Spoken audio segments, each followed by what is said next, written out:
गीता का अमृत बना के पी। अर्जुन ने ज्ञान गीता का अमृत बना के पी। अर्जुन ने ज्ञान गीता का अमृत बना के पी। संतों ने ज्ञान सागर को गागर बना के पी। भक्तों ने प्रभु के चरण, भक्तों ने प्रभु के चरण रज मस्तक लगा के पी। टूटी हरि के नाम की सबको पिला कबीर। जीने की है तमन्ना तो सबको पिला कबीर। टूटी हरि के नाम की और इसीलिए सबको पिला कबीर। मेरो राधा रमण गिरधारी, गिरधारी श्याम बनवारी। हरि बोल। मेरो राधा गिरधारी, गिरधारी श्याम बनवारी। गिरधारी श्याम बनवारी, गिरधारी श्याम बनवारी। माझी मेरा राधा रमण गिरधारी, गिरधारी श्याम बनवारी। मेरो राधा रमण गिरधारी, गिरधारी श्याम बनवारी। गिरधारी श्याम बनवारी। गिरधारी श्याम बनवारी। जाके चरणों में जाऊं बलिहारी, बलिहारी श्याम बनवारी। मेरो राधा रमण गिरधारी, गिरधारी श्याम बनवारी। गिरधारी श्याम बनवारी, गिरधारी श्याम बनवारी। गिरधारी श्याम बनवारी। गिरधारी श्याम बनवारी। मेरो राधा रमण गिरधारी, हरे श्याम बनवारी। मेरो राधा गिरधारी रमण गिरधारी, हरे गिरधारी श्याम बनवारी। ओ गिरधारी, गिरधारी श्याम बनवारी।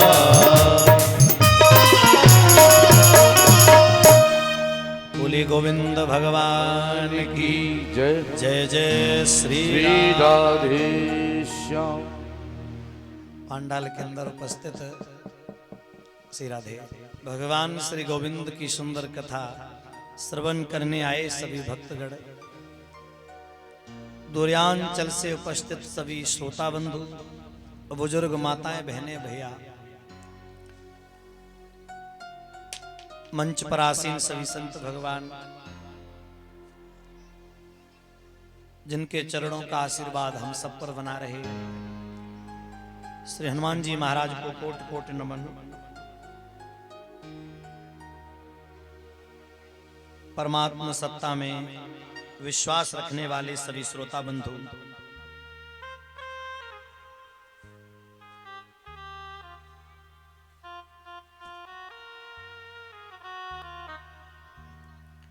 हम और आप बड़े भाग्यवान हैं जो आज ये सुंदर अवसर हम और आप सबको मिल रहा है। हे मालिक, मेरे गोविंद करम हो करम, मेरे मालिक करम हो करम, तुझसे फरियाद कर करते हैं हम, मेरे मालिक करम हो करम,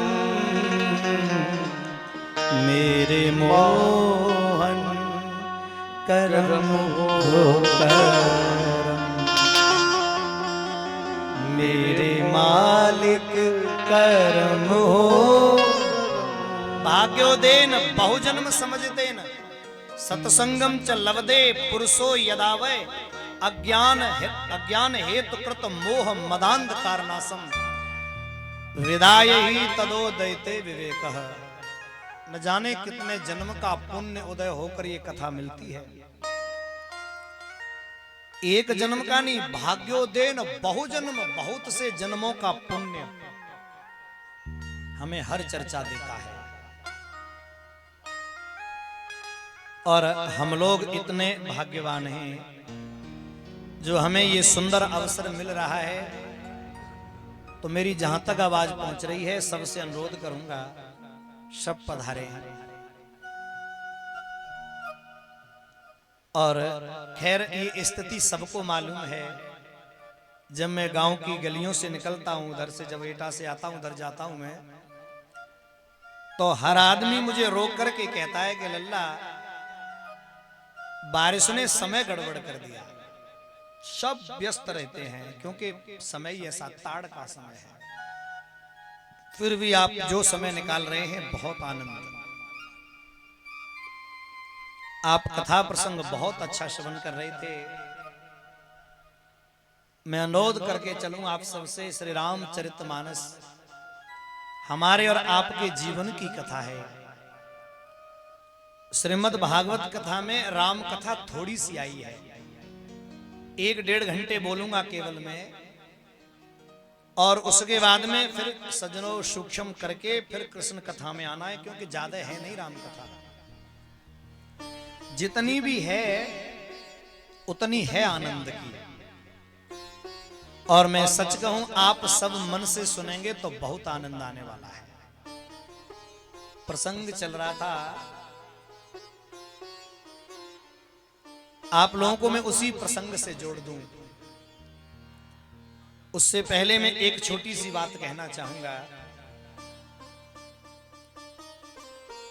चाहे राम हो चाहे कृष्ण हो, अंतर नहीं है। एक मर्यादा पुरुषोत्तम है तो दूसरा बहन भाइयों योगेश्वर है। एक प्रथम सीढ़ी से लेकर शुरुआत करता है, दूसरा बहन भाइयों उच्च स्तरीय सीढ़ी है। राम मर्यादा का पाठ पढ़ाते हैं, और सभी सुन लेना, आदमी योगी तब ही बन पाएगा, संयमी तब ही बन पाएगा जब वो चरित्रवान होगा। उसके जीवन में रामचरित्र का चश्मा होगा, तब ही वो कृष्ण की कथा समझ पाएगा। हम और आपकी औकात नहीं है। हम तुम तो 21वीं सदी के तुच्छ प्राणी हैं। ब्रह्मा जैसे 4 मुख वाले चतुरानन जिनके मुख से वेद निकले हैं, वो ब्रह्मा भी उस कृष्ण की लीला में चकरा गए थे। कल आप सुनेंगे ब्रह्मा जी चक्कर में पड़ गए थे। हमारी आपकी तो सज्जनों कहना ही क्या। तो ऐसे परमात्मा की सुंदर कथा हम लोग सुनने यहां बैठेंगे। मेरा सबसे अनुरोध है, ए बच्चा, गुड़िया,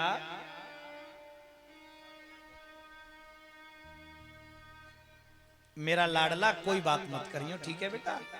हाँ, बिल्कुल भी नहीं। और नहीं तो ये कैमरा मैं लगवा देंगे हम। ये हमारी बहन बात कर रही है, अब नहीं करेगी, अब नहीं करेगी। बहुत सुंदर। तो आप समझिए कितना सुंदर भाव है। मेरे परमात्मा श्री राम की कथा इसलिए पहले लिखी है कृष्ण से, जब तक हम मर्यादित नहीं होंगे तब तक योगी बन ही नहीं सकते। भोग से योग का सफर सज्जनों बिल्कुल भी नहीं हो सकता। बहन भाइयों, संयम से योग का सफर हो सकता है। राम संयमी है, और जिसके जीवन में संयम आ गया, यम नियम संयम, ये समाधि के, ये योग के लक्षण हैं। 4-8 अंग हैं, उसमें संयम भी है। तो राम कथा हम सुन रहे हैं। आपको लोग बताते रहते हैं, हम लोगों ने भी बताया होगा, और मैं फिर तुम्हारी याद के लिए बता दूं, राम कथा हमें जीना सिखाती है। हम जिए कैसे।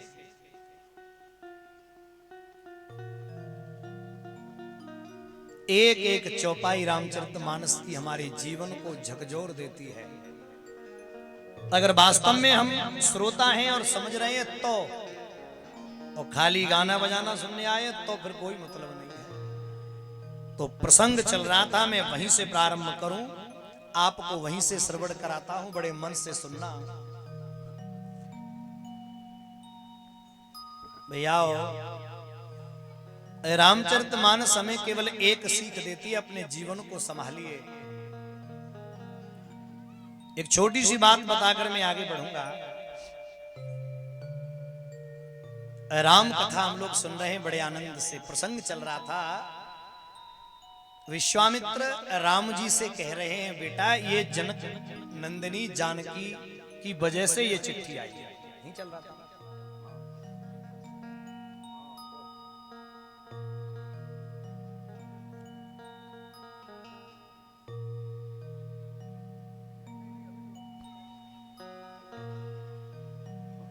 बड़ा सुंदर भाव है। विश्वामित्र कह रहे हैं, बेटा राम, राम जी पूछ रहे हैं, गुरुदेव ये चिट्ठी कहां से आई है? तो विश्वामित्र कह रहे हैं, जनक दुलारी अरे सिय सुकुमारी, शिव का धनुवार और था बड़ा भारी, बारी है उसकी उमरिया, राम लाओ ना अवरिया, क्योंकि मिथिला से आई खबरिया, राम लाओ ना अवरिया। बेटा राम, मिथिला से खबर आई है। हेलो, इको ज्यादा नहीं बेटा, इको कम करो। और खबर क्या आई है कि धनुष यज्ञ हो रहा है। बोले क्यों? तो विश्वामित्र ने बड़े विस्तार से समझाया कि एक बार कुछ सखियां आंगन की लिपाई कर रही थी। मेरी बहनें मैया यहां बैठी हैं, भाव से सुनना मेरी बात। हर आंगन में, हर घर में आजकल ऐसी फैशन चल गई है, भाई साहब की जेब में पैसा ना है तो बहन जी कहेगी, सुनो अगर चैनते रहनो है तो घर में पत्थर लगवाओ, पत्थर ना लगे तो ईंट तो बिछवाई दो। सजनों, ऐसा कोई घर नहीं है जिस घर में चकाचक ईंटे पत्थर ना है। मैं हाथ टूट गए लीपत लीपत।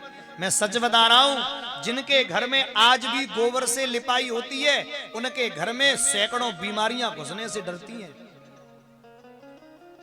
गाय का गोबर हो या भैंस का हो, उसमें पीली मिट्टी मिला लो, दोनों का संयोग ऐसा बैठता है कि सैकड़ों रोग घर में नहीं घुसते।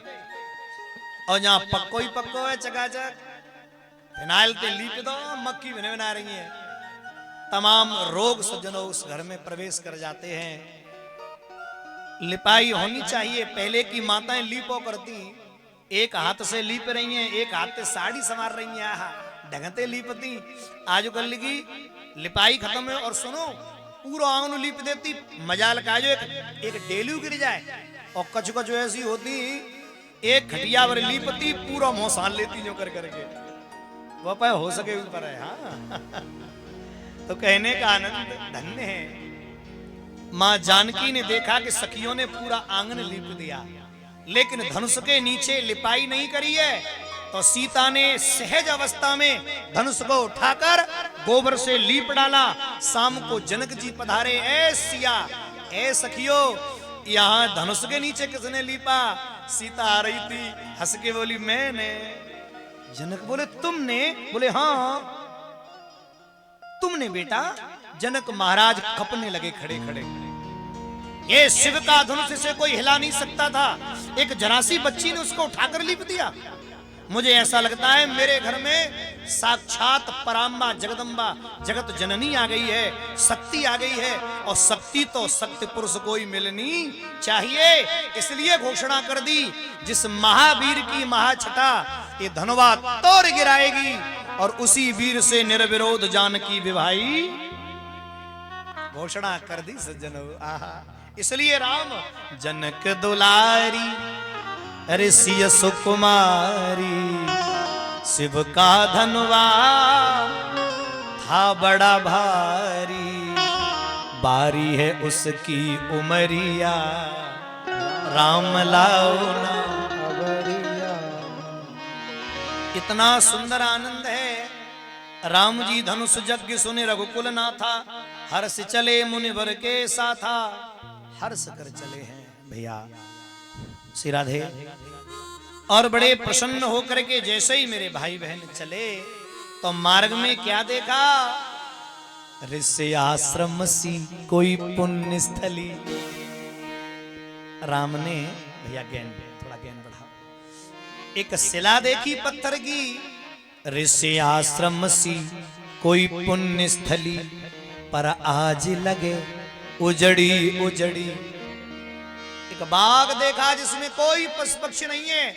राम बोले गुरुदेव ने को रुकियो, पशु पक्षी नहीं नर नारी नहीं, सब दीन दशा बिगड़ी बिगड़ी, तरु सूखे लता फल फूल बिना, और गति जानन की उत्कंठा बड़ी। तो राम बोले गुरुजी बोलो ना, कहिए गुरुदेव कृपा करके, जी कैसी शिला मगमाहे पड़ी। गुरुदेव ये शिला कैसी है? इतना सुनते ही विश्वामित्र की आंख में आंसू आ गया। राम न जाने कितने लोग अब तक मेरे संग में आए, पर आज तक किसी ने मुझसे शिला के बारे में नहीं पूछा। ये बिचारी 10,000 वर्षों से पड़ी है, काऊ ने जाके बारे में नहीं पूछी, आज पहली बार तुमने पूछी है। तो राम बोले गुरुदेव जिसको कोई नहीं पूछता उसी को तो हम पूछते हैं, इसलिए तो दीन दयाल नाम है। किसी संत ने लिखा है ना, न जाने कौन से गुड़ पर दयानिधि रीझ जाते, न जाने कौन से गुड़ पर दयानिधि रीझ जाते हैं। आप सब मेरे साथ गई हो भैया, रूखापन न लगे, रेबब इको नहीं, रिपीट नहीं, रेबब आता है गूंज। और न जाने न जाने न जाने कौन से गुड़ पर, अरे न जाने कौन से आनंद है दयानिधि रीझ जाते, न जाने कौन से गुड़ पर दयानिधि रीझ जाते हैं। आनंद से ताली बजाकर गाओ प्यार से हरि बोल।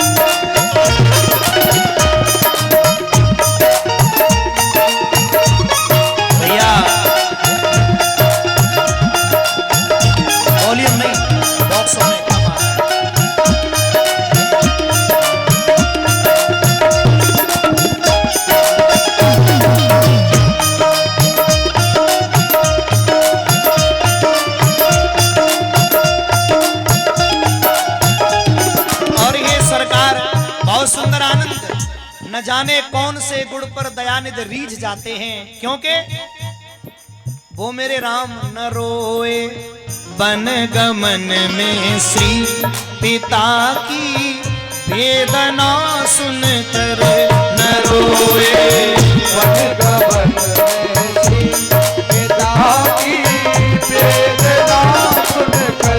मेरे राम वन गमन में जब दशरथ जी के मरण की खबर सुनी तो राम रोए नहीं थे, लेकिन वही राम न जाने कौन से गुड़ पर वही राम। भक्त कहते हैं इसलिए तो अहिल्या को देख करके राम रो गए।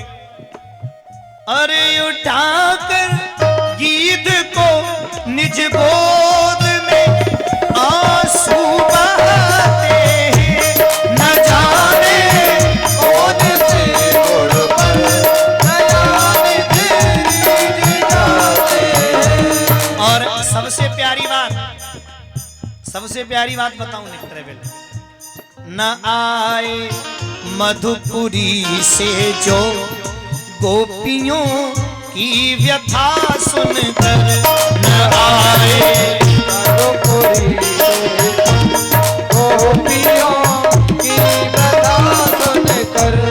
मेरे भगवान दयानिधि क्यों हैं?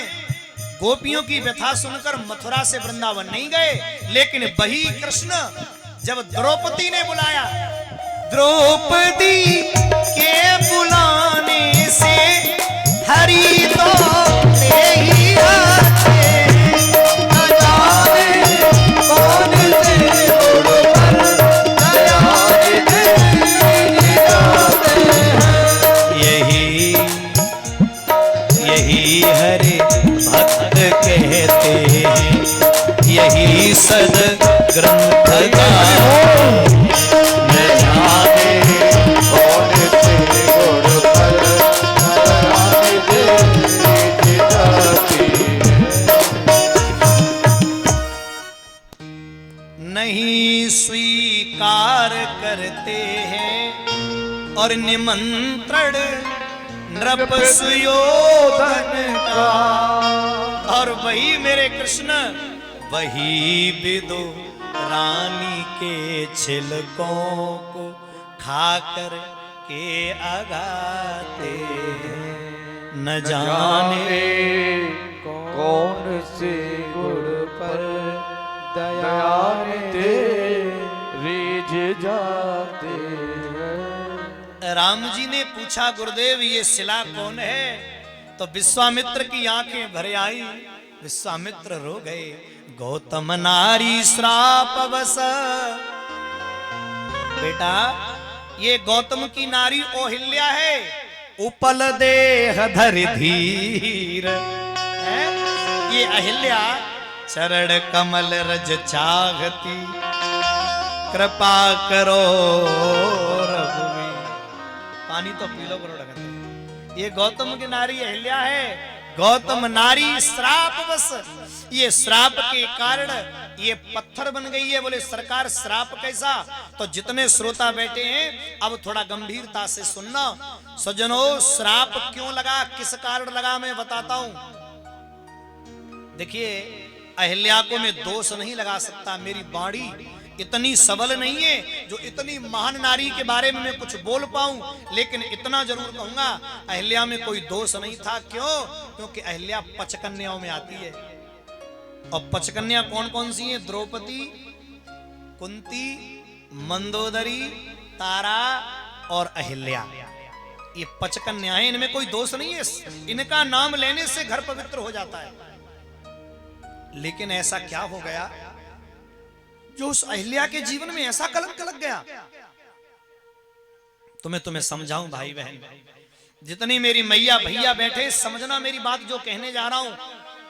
देखो जिस नारी का पति परदेश में नौकरी कर रहा हो, कान खोल के सुन लेना साहब, ये मैं अपने घर की बात नहीं बता रहा हूं, ये प्रमाण शास्त्र पुराण की प्रमाण दे रहा हूं। जिस नारी का पति परदेश में नौकरी कर रहा है, बॉर्डर पर या कहीं भी, किसी बैंक में, फैक्ट्री में, कंपनी में, कहीं भी, जिसका पति घर से बाहर रहता है, उस नारी को अति हद से ज्यादा लीपापोती नहीं करनी चाहिए। लीपापोती माने मेकअप, श्रृंगार। उस नारी को उतना श्रृंगार करना चाहिए जितना जरूरी है। और जिस नारी का पति मुसीबत में पड़ा है, जेल में है, कहीं भी है, उस नारी को भी अति श्रृंगार नहीं करना चाहिए।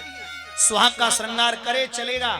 जिस नारी का पति खटिया पे बीमार पड़ा है, उसको लीपापोती करके बाजार में नहीं घूमना चाहिए। जिस नारी का पति महात्मा हो गया है, उसको भी सज्जनों, अगर पूरा महात्मा हो गया है तो उसको भी श्रृंगार त्याग देना चाहिए। सज्जनों अहिल्या ने यही गलती कर दी। अहिल्या कभी कभी गौतम ऋषि के साथ में इंद्रलोक जाया करती थी, वहां इंद्र की पत्नियां अति श्रृंगार करके घूमती, तो मनो आएगा।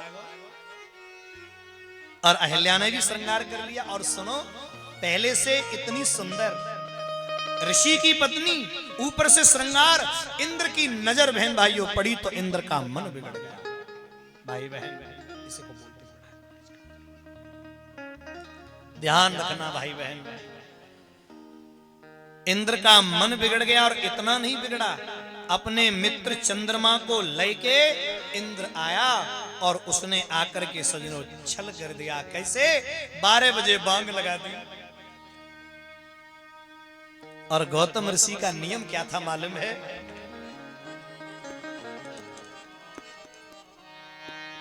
अरे गौतम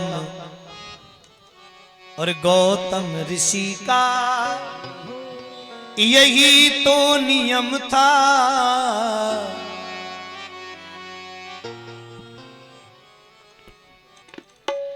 और नहाते थे गंगा सवेरे सवेरे। आनंद है। गौतम ऋषि का यही तो नियम था। क्या नियम था? और नहाते थे गंगा सवेरे सवेरे।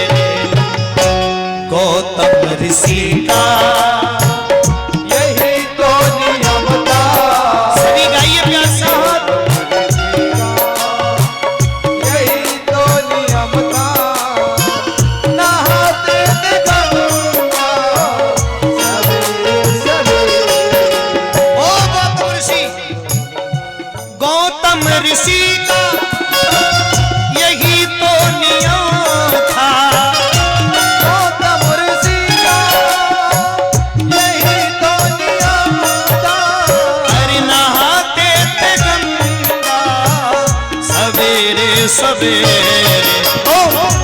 पतिव्रता नारी नारी नारी उनकी अहिल्या, पतिव्रता नारी उनकी अहिल्या करती थी पूजा सवेरे सवेरे।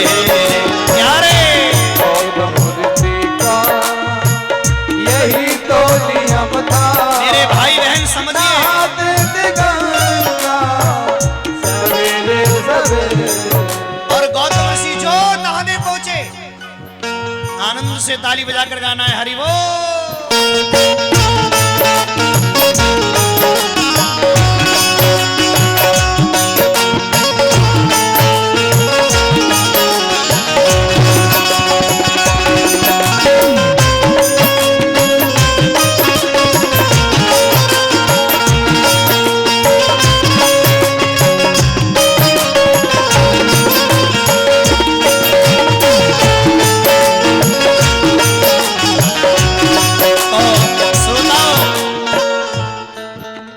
गौतम ऋषि का नियम, रोज पूजा करते थे, उनकी पत्नी सेवा करती थी। लेकिन आज क्या हुआ? रात के 12 बजे, देखो दो कारण है इसमें। कुछ लोग तो ये कहते हैं कि 12 बजे बांग लगा दी, और एक जगह मैंने पढ़ा है कि 12 बजे चंद्रमा छिप गया, तो महात्मा को लगा कि 4 बजे छिपता था, इसका मतलब 4 बज गए। लेकिन कहीं प्रमाण अधिकतर मुर्गे का मिला है। बांग लगाई, बांग लगा दी मुर्गे ने जाके, बांग लगा दी मुर्गे ने जाके। ऋषि ने ये जाना सुबह हो गई। महात्मा जैसे ही नहाने चले, गंगा बोली अरे गौतम के बच्चे तू यहाँ नहा रहा है, तेरे घर पर छल हो गया। किसने कर दिया? बोले जाके देख, छल हो गया है कुटिया तुम्हारी, छल हो गया है कुटिया तुम्हारी। जाना अभी करना सवेरे सवेरे, छल हो गया है कुटिया तुम्हारी। जाना अभी सवेरे सवेरे। गौतम को आया गुस्सा, चंद्रमा में मारा घिस्सा। ऐ जा बेटा, श्राप देता हूं सजनों, उसको सजनों कलंकित कर दिया, इंद्र को श्राप दिया, जा तेरे शरीर में भग हो जाए। उसके बाद कोने में सुकुड़ी बैठी थी सजनो अहिल्या, उससे पहले अंजनी मिली। अंजनी इनकी बेटी है। कहा अंजनी तेने पाप को होते हुए देखा है, मैं तुझे श्राप देता हूं, तेरे बिना किए हुए का कलंक लगेगा। अंदर अहिल्या के पास में गए तो गौतम रो गए। अहिल्या ये क्या कर डाला? अहिल्या ये क्या कर दिया तुमने?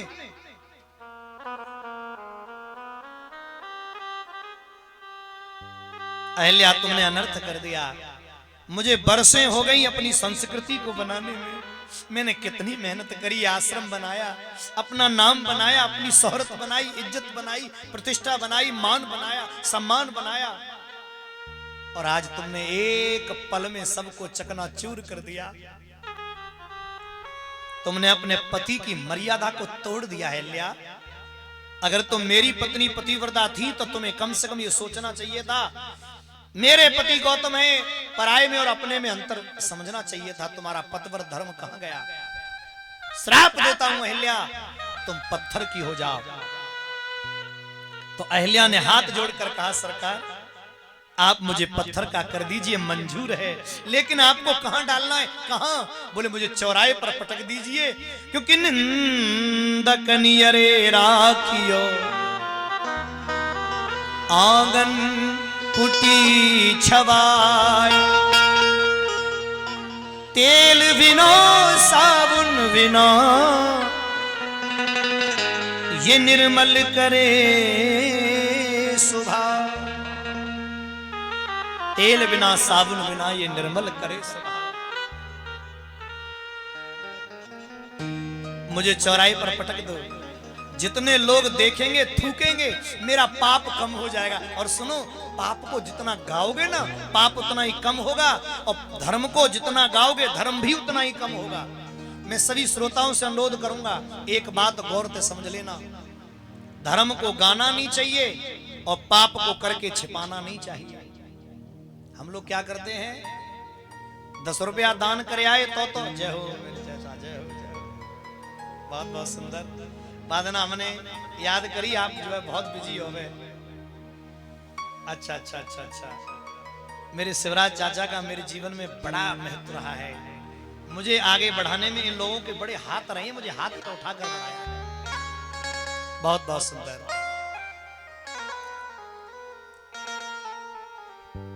धर्म हम 10 रुपया दान कर दें तो सारी दुनिया में ढिंढोरा पीट देते हैं। आज मैंने दान कर दिया है, पूरी दुनिया में ढिंढोरा। दान करके छुपाना चाहिए, छपाना नहीं। और अब पाप हो जाए तो उसे गाना चाहिए, भैया हमसे गलती है गई है, पाप कम होने लगेगा। निंदा करने वाले को अपने बगल में रखो ना। और जो आदमी निंदा करने वाले से प्रेम करता है ना, आजकल उल्टा है, हमारी जो मुंह पर तारीफ करेगा ना, हम उसको इतना प्रेम करते हैं। मैं सच बताता हूं, तुम्हारे मुंह पर जो तुम्हारी दिन भर तारीफ करे, दिन भर रात भर, तो समझ लेना वो तुम्हारे लिए शुगर से बुरा है। शुगर कम से कम तो धीरे धीरे मारता है, वो तो तुम्हें अंदर से बिल्कुल खोखला कर देगा। और जो तुम्हारे मुंह पर तुम्हारी गलतियां बता देगा ना, तू ये गलत कर रहा है, समझ लेना उससे बड़ा हितैषी इस दुनिया में कोई नहीं है। इसलिए निंदा करने वाले को अपने बगल में रखो, क्योंकि ये निंदा करेगा, हमारी बुराइयां ढूंढेगा, और हमें बिना ढूंढे ही अपनी बुराइयां पता चल जाएंगी। क्योंकि सज्जनों, ऐसा कोई नहीं है जिसके अंदर बुराई ना हो। बुरा जो देखने में चला, बुरा न मिलिया कोई, और जब घट देखो आपनो तो हम ते बुरा, सबसे ज्यादा बुरे तो हम ही हैं। क्योंकि जब हम उंगली सामने वाले की तरफ उठाते हैं ना, तो ये सारी उंगली हमारी तरफ कहती है, बेटा तू अपनी तरफ तो देख ले, पहले दूसरे पे उंगली उठाने से पहले अपनी तरफ देख, तुझमें कितनी गंदगी भरी है। हाँ हाँ, अहिल्या ने रो कर कहा सरकार मुझे पत्थर का कर दीजिए, लेकिन चौराहे पर डाल दो, जितने थूकेंगे देखेंगे ये पाप नहीं है, मेरा पाप धुल जाएगा। बरसें बीत गई, राम तुम्हारे इंतजार में, सिर्फ इतना चाहती है क्या? और सोच संयमहीन भई जब ते और पति त्यागी दई, बेटा इसको कम कर दे, आवाज दब जाती है। अरे सोच संयमहीन भई जब ते बस पति त्यागी दई और पछतावते है। बेटा राम, विश्वामित्र बोले पति ने त्याग दिया है, पछता रही है जे। और करनी बिगड़ी करनी की कछु और बिगड़ी करनी को समारते है। जहां पर गलती है गई है अपनी करनी को संवार रही है। और राम और तनते मुनितीय और सिलासी भई और मनते नहीं और निहारते हैं। ये तन से तो पत्थर की है लेकिन मन तुम्हारे चरणों में है सरकार। और मग माही राजेश पड़ी प्रभु के और पग नीरज की रज चाहते हैं। ये तुम्हारे चरणों की रज चाहती है। राम बोले नहीं गुरुदेव, मैं अपने चरणों की रज नहीं लगाऊंगा। क्यों? क्योंकि ये नारी है और पुरुष का कर्तव्य नहीं है कि अपने चरण नारी पर लगावे। विश्वामित्र हंस के बोले क्यों भाई, तुम पुरुष कबते हो गए? राम बोले मतलब मैं तो पुरुष ही हूं। बोले नहीं, तुम हो नारी। कैसे? तो विश्वामित्र बोले हम बताएं तुम नारी कैसे हो? बोले कैसे? बोले तो सुनो। देवों आनंद से और देवों को सुधा पिलाने को मोहिनी का रूप बनाया था। नारद को नाच नचाने को मोहिनी का रूप बनाया। और सुन ले, शंकर का मन भरमाने को मोहिनी का रूप बनाया था। और सुनो, भस्मासुर भस्म कराने को मोहिनी का रूप बनाया। तुम एक बार नारी बने हो तो बताएं, तुम तो प्रमाणित नारी हो। राम ने कहा गुरुदेव इसको श्राप लगाए। विश्वामित्र बोले जाए तो अकेली को लगाए, तुम्हारे तो वंश वंशजों से लगते चले जा रहा है, लगाओ रज। राम को मजबूर कर दिया और राम ने जो पैर उठाया, सुनिए पैर लगाया नहीं। रामचरितमानस कहती है, अरे कितना सुंदर भाव है आनंद से। परसद पद पावन शोक नसावन प्रगट भई तप कुंज सही।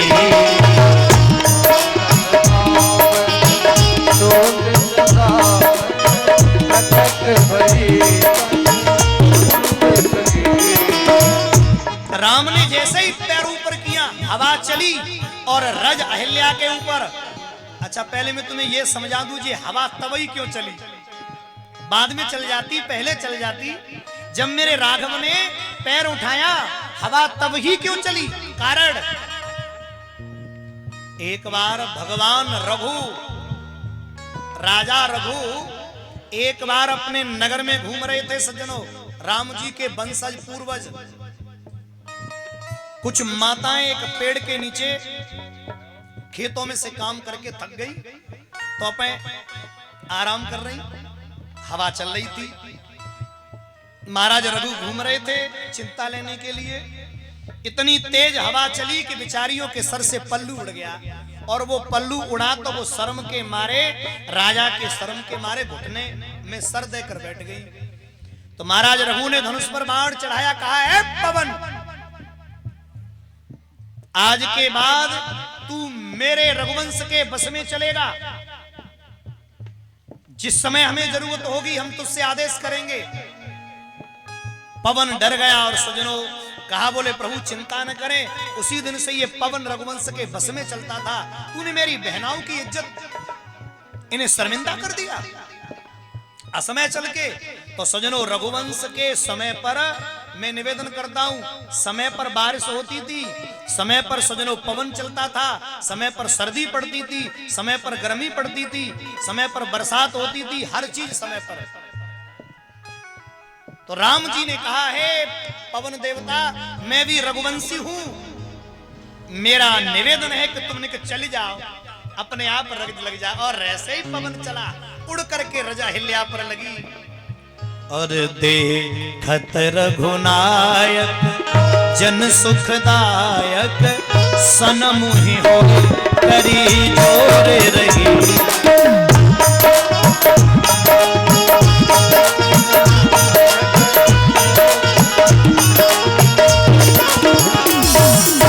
तो जोर से बोलो, बोलिए राघवेंद्र सरकार की, राजा रामचंद्र भगवान की। उस पत्थर की नारी का उद्धार कर दिया। भगवान को प्रणाम करके पति लोग चली गई। अच्छा सुनो, अब मेरी जितनी मैया और भैया बैठे हैं, मैं तो करूंगा शुरू, और तुम्हें कसम है अगर तुम्हें याद हो तो सब गई हो, याद हो तो ना हो तो कोई बात ना है। और मुझे ऐसा लग रहा है यहाँ एक ऐसी बैठी ना है भाई, दादी मैया बहने सबन ने याद होगी। शुरू करूं तो मुझे पता है तुम सब जानते हो। जा गीत को रघुपति राघव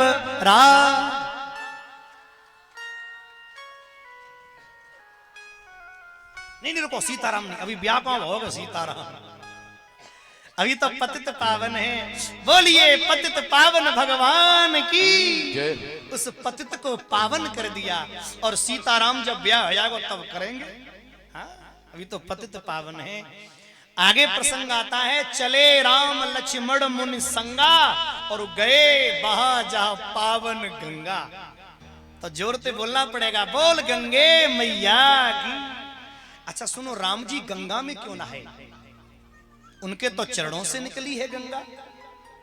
बड़ा बड़ा समझने की बात है यहाँ। राम जी ने सोचा कि मेरे चरणों से गंगा निकली है, और पाप भी मुझे चरणों का ही लगा है।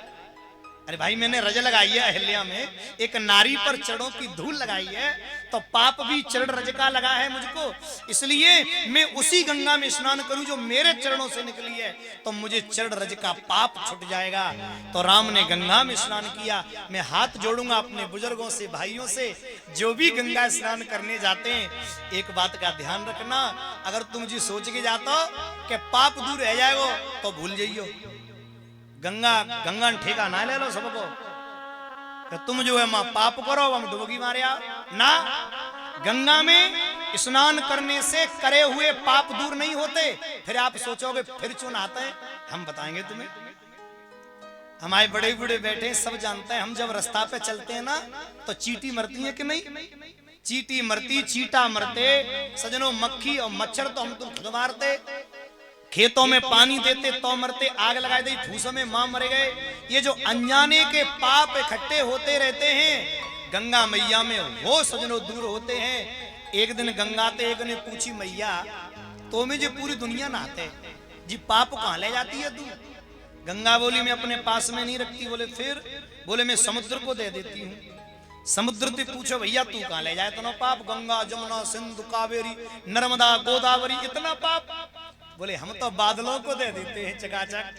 बोले चोरे बादलों तभी काले पड़ गए हो, तुम जे पाप कहाँ ले जाते हो?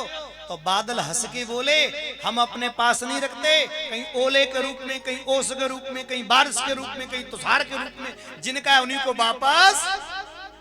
तो ये तो दृष्टांत है, पर इसका सिद्धांत समझिए। गंगा में स्नान करने से बिना अनजाने में जो पाप हो जाते हैं धोखे से, उनसे मुक्ति मिलती है।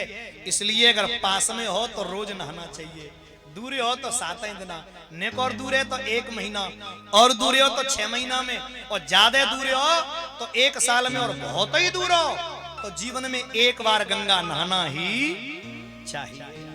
तो जोर से बोलो, बोल गंगे मैया। राम जी गंगा में नहा करके चले और जनकपुर में प्रवेश करे। और सिया जी की मिथिला नगरिया हो, अरे मनोहर लागे। मेरी सीता मैया की नगरी में आ गए और बोले मधुर और ध्वनि कह श्री सिया, आम की डाल कोयलिया हो मनोहर लागे। राम जी कहां पहुंच गए? जनकपुर में। और अब है कथा सुनने लायक। जनकपुर में पहुंचे तो जनक जी को पता चला विश्वामित्र महामुनि आए, समाचार मिथिलापति पाए। तो दौड़ पड़े, विश्वामित्र के चरणों में प्रणाम करो। और जैसे ही प्रणाम करो सो बगल में खड़े थे राम। राम को जैसे ही देखा, इतने सुंदर, आंखों में आंसू आ गए जनक जी के। और पूछ लिया, सरकार कहो नाथ सुंदर दो बालक, मुनि कुल तिलक या नृप कुल पालक। भैया मायना सरकार इतना बता दीजिए ये दोनों कौन हैं? सरकार इतना बता दीजिए ये दोनों कौन हैं जिनको तुम अपने साथ में लेकर के आए हो?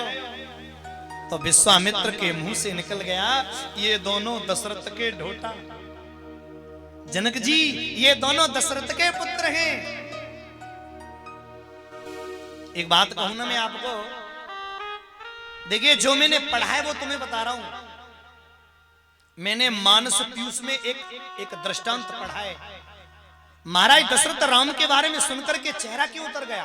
प्रसन्नता तो भई, लेकिन शर्म सी लगी, क्योंकि दशरथ जी को निमंत्रण नहीं दिया था। कुछ लोग कहते क्यों नहीं दिया निमंत्रण, तो मैं बताता हूं। मैंने जो पढ़ा है सो सही है गलत है ये तो भगवान जाने। मैंने मानस पीयूष में पढ़ा है वो बता रहा हूं तुम्हें। एक बार महाराज जनक और जनक के भाई दोनों एक शेर को मारने चले। सुनना सभी लोग, दशरथ को निमंत्रण क्यों नहीं दिया था जनक ने? तो सजनों चले मारने, तो शेर को जैसे ही बाण मारा तो शेर तो छिप गया, मायावी था। वो बाण राजा दशरथ की सीमा में एक गाय को लग गया और कपिला गाय जमीन पर रमा कर गिर गई। इस गैया मैया की आंख से आंसू निकल आए और हाथ रही है, जीभ निकल आई बाहर, हाथ पैर मार रही है। जनक जी रो रहे हैं, मोती गऊ हत्या है गई, अब क्या करूं? अपने भाई को सजनों दशरथ के पास में भेजा।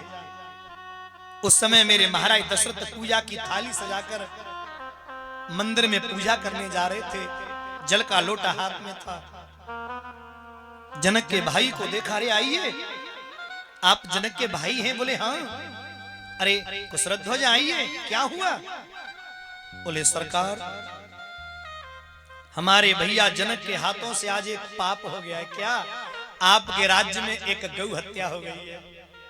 इतना सुनते ही महाराज दशरथ के हाथ कप गए, थाली छूट गई और क्रोध में बोले, तुम अगर आज जनक के भाई ना होते तो श्राप दे करके भस्म कर देता।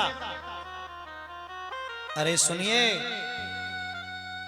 अब आप ऐसा करें, ये जल का लोटा ले जाओ और ले जा करके उस गैया के पास में खड़े हो जाना, मेरे कुल का नाम लेना, मेरे गुरु का नाम लेना।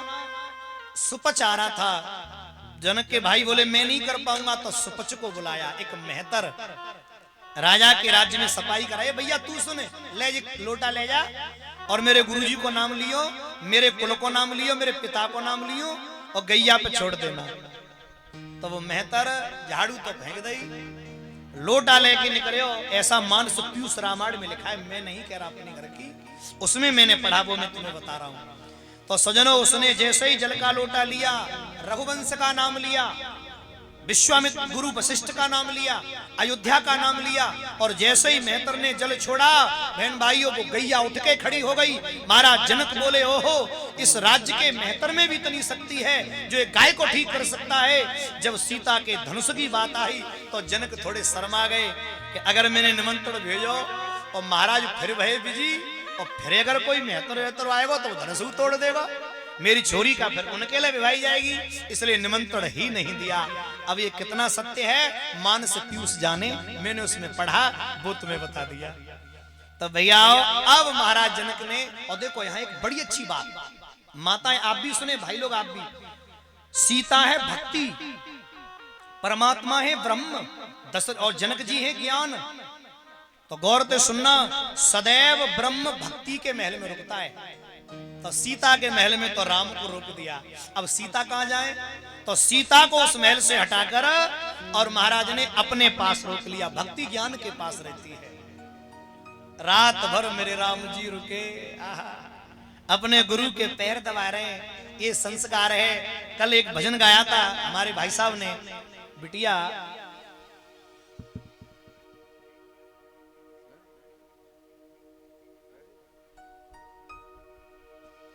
सलोनी कहीं बैठी होगी पंडाल में, आइए। बहुत सुंदर आनंद, आजा आजा बेटा आजा। कुछ लोग कह रहे थे एक बैकिंग दे जा बस, फिर तू बैठी रही हो, आजा आजा। हाँ, बच्चों में थोड़ा टैलेंट होता है। मैंने इनको केवल पढ़ाई पर छोड़ दिया है। मैंने मना कर दिया तुम कोई गाना बजाना नहीं करोगे।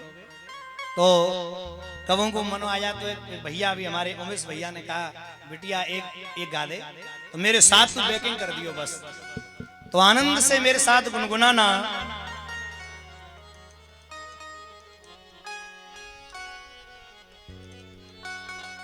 अच्छा, मैं आपसे एक निवेदन करूंगा, गुरु भक्ति सजनों कितनी जरूरी है। आप बुजुर्ग बैठे हैं, मैं आपसे फिर हाथ खड़ा करवाऊंगा। आज कितने लोग ऐसे जिन्होंने गुरु बनाए हैं, दोनों हाथ खड़ा करके बताओ। अरे वाह, बहुत सुंदर। जिनके गुरु हैं उनको मैं बहुत बहुत प्रणाम करता हूं। जीवन में गुरु होना आवश्यक है और गुरु की सेवा परम आवश्यक है। पर आजकल के चेलन की तो बस भगवान मालिक है। एक गुरु के दो चेला, एक का नाम, भैया एक माइक लगा दो, एक तू अपने पास रख, दूसरा आ जाएगा। एक का नाम रामदास और दूसरे का नाम सुखदास। और सुखदास क्या करते थे, सीधो पैर दबाते और रामदास टेढ़ा पैर दबाते। एक दिन रामदास कहीं चले गए, सुखदास रह गए और दोनों चेलन में यूं चल रही झगड़ो। अब गुरुजी को सीधो पैर दबेरो, टेढ़ो दबी ना रो, चेला है ही ना। तो गुरुजी ने पैर बढ़ाया, शायद जी जाऊए दबाए दे और चेला चेलन में चल रही लड़ाई। बहुत तेज भैया, आवाज में गला में खाए। लड़ाई चल रही थी, सुबह ने पैर पकड़ के फेंक दिया, चल हट, तेरी इतनी हिम्मत, मेरे पैर पे दुश्मन का पैर। गुरुजी ने सोची शायद अब की दबा दे। तो गुरुजी ने जैसे ही दूसरी बार पैर बढ़ाया, चेला ने फिर झटक दो, चल हट, दुश्मन का पैर है, मेरे पे मत आइयो। और जैसे ही तीसरी बार गुरुजी ने बिजली जैसो ट्रप लो, सोई चेले आ गई गुस्सा, तू ना माने वो सो बे तो धरो गुरुजी को, छीन के और गुरुजी के पैर में दही दनादन तोड़ दिया। और जो पैर तोड़ो गुरुजी लटकाए बैठे। शाम को रामदास आया, गुरुदेव क्या हुआ? बोले भैया ने मॉनिटर, तेरे वाले पैर को तोड़ दिया। बोले किसने? बोले तेरे गुरु भाई ने। बोले उसने मेरे पैर को तोड़ा है, मैं बाके पैर को नहीं छोड़ूंगा। सो लेके डंडा गुरुजी का पैर भी दूसरा पैर भी ठिकाने थे, दोनों तोड़ डाले बेचारे। ऐसे चेला मत बनना, बड़ा सुंदर भाव है। चेला मालूम है कैसे बनने? गुरु शरण में एक भजन है बहुत प्यारा, आप आनंद से गाना। मेरे सदगुरु सांवरिया मो